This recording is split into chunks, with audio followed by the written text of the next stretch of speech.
told your friend you're not okay? And tell me what's wrong and why you never said you felt that way. अस्सलाम वालेकुम dear viewers, कैसे हैं आप लोग? सब लोग खैरियत से हैं। आज का जो टॉपिक है बहुत इम्पोर्टेंट है और वो है कि कनाडा का वीज़ा अप्लाई करना, यानी कनाडा का वीज़ा कैसे अप्लाई किया जाए। और दूसरा एक अहम सवाल है कि वीज़ा लगने की जो रेशो है कनाडा की वो बहुत कम है, इसके रेशो को किस तरह बढ़ाया जाए। क्योंकि कनाडा का वीज़ा तो अप्लाई आप कर लेंगे, ऑनलाइन अप्लाई कर सकते हैं, लेकिन इसका एक्चुअली असल जो है कि इसका रेशो किस तरह बढ़ाया जाए। तो हम इन दोनों टॉपिक्स पे बात करेंगे। कनाडा का वीज़ा ऑनलाइन अप्लाई हो सकता है। वीज़ा ऑनलाइन अप्लाई करने से पहले ज़रूरी है कि आप जो है अपने डॉक्यूमेंट्स वगैरह स्कैन कर लें, डॉक्यूमेंट्स स्कैन कर लें, एम्बेसी की फ़ीस पे कर दें। क्योंकि वो जब आप अपने ऑनलाइन वीज़ा अप्लाई करेंगे, फॉर्म फिल करेंगे, तो उसमें आपके फॉर्म के अंदर ये रिक्वायरमेंट्स होंगी कि आप अपने डॉक्यूमेंट्स अटैच करें, अपना जो रिसीट है एम्बेसी की फ़ीस की वो अटैच करें। आप जब ये सारा काम कर लेंगे तो इसके बाद अगला प्रोसीजर है कि आप एम्बेसी जाएंगे, हमारे लोकल जैसे इस्लामाबाद में या लाहौर में जो जहाँ भी इनका ऑफिस है वहाँ जाएंगे और वहाँ पे अपना बायोमेट्रिक कराएंगे। उसके बाद जो है आपकी एप्लीकेशन अंडर रिव्यू होगी और फिर एम्बेसी वाले ये डिसाइड करेंगे आया कि आपको वीज़ा देना भी है या नहीं। अब ये तो वो है कि एक प्रोसीजर आपको बता दिया कि आप किस तरह वीज़ा अप्लाई कर सकते हैं। अब अपना वीज़ा का रेशो किस तरह बढ़ा सकते हैं, तो वो इस तरह है कि आपकी जो आप चीज़ क्लेम कर रहे हैं, अगर आप जॉब करते हैं तो आपके पास जो आप एक एनओसी लेंगे अपने ऑफिस से कि नो ऑब्जेक्शन सर्टिफिकेट के हमें कोई इतराज़ नहीं, हमारा ये एम्प्लॉय जो है कनाडा जाना चाहता है, वो हो। और एक आपका सोर्स ऑफ इनकम है, अगर आप बस आप 19,000 या इससे अबव सैलरी होल्डर हैं तो वो सैलरी आपके अकाउंट में ज़ाहिर आएगी, वो रिफ्लेक्ट होना आपके बैंक स्टेटमेंट में होना ज़रूरी है। और अगर आप बिज़नेस करते हैं तो फिर आपका टैक्स पेयर होना ज़रूरी है।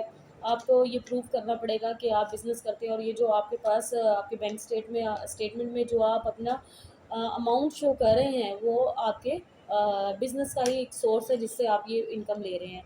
ये सब चीज़ें मैटर करती हैं जब आप अपनी जो चीज़ आप क्लेम कर रहे हैं उसको प्रूव कर रहे हैं तो आपका वीज़ा लग जाता है। उसकी जो एक रेशो है वीज़ा लगने की वो 99+ हो जाती है।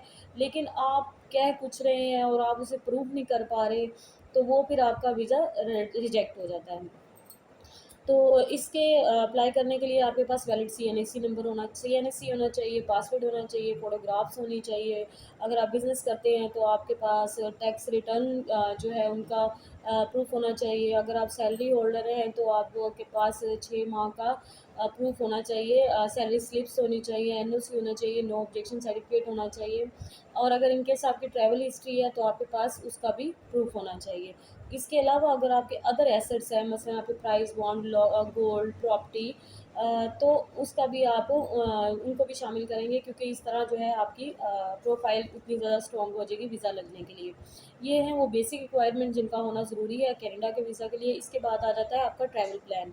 आपको कनाडा की मुख्तलिफ जगहों के बारे में पता होना चाहिए कि आप किस जगह पे आप कनाडा जा रहे हैं, विज़िट वीज़ा पे जा रहे हैं, तो आपके ट्रैवल प्लान में कौन-कौन सी जगह हैं जहाँ पे आप विज़िट करेंगे। अब अगर आप जिस स्टेट में जाना चाह रहे हैं, ट्रैवल प्लान किया है आपने, तो आपकी होटल बुकिंग भी उसी स्टेट की होनी चाहिए कि मैं इस यहाँ पे स्टे करूँगा इस होटल में। ये नहीं है आपका ट्रैवल प्लान एक अलग स्टेट का है और आप जो है होटल बुकिंग आपने किसी और स्टेट की करवा ली है। तो जब वो अगर ये चीज़ें मैच नहीं करेंगी तब भी आपका वीज़ा लगने के चांसेस कम हो जाएँगे।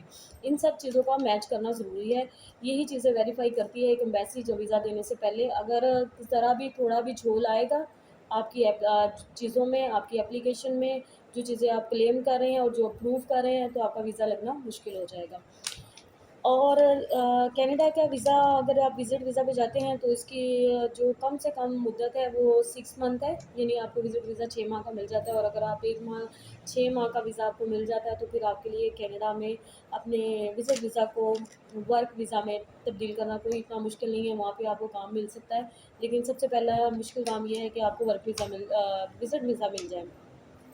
तो और ये सब चीज़ें हैं, अगर आप इनको मद्देनज़र रख के वीज़ा अप्लाई करेंगे, जो चीज़ आप अपनी एप्लीकेशन में क्लेम कर रहे हैं वो प्रूव करनी है।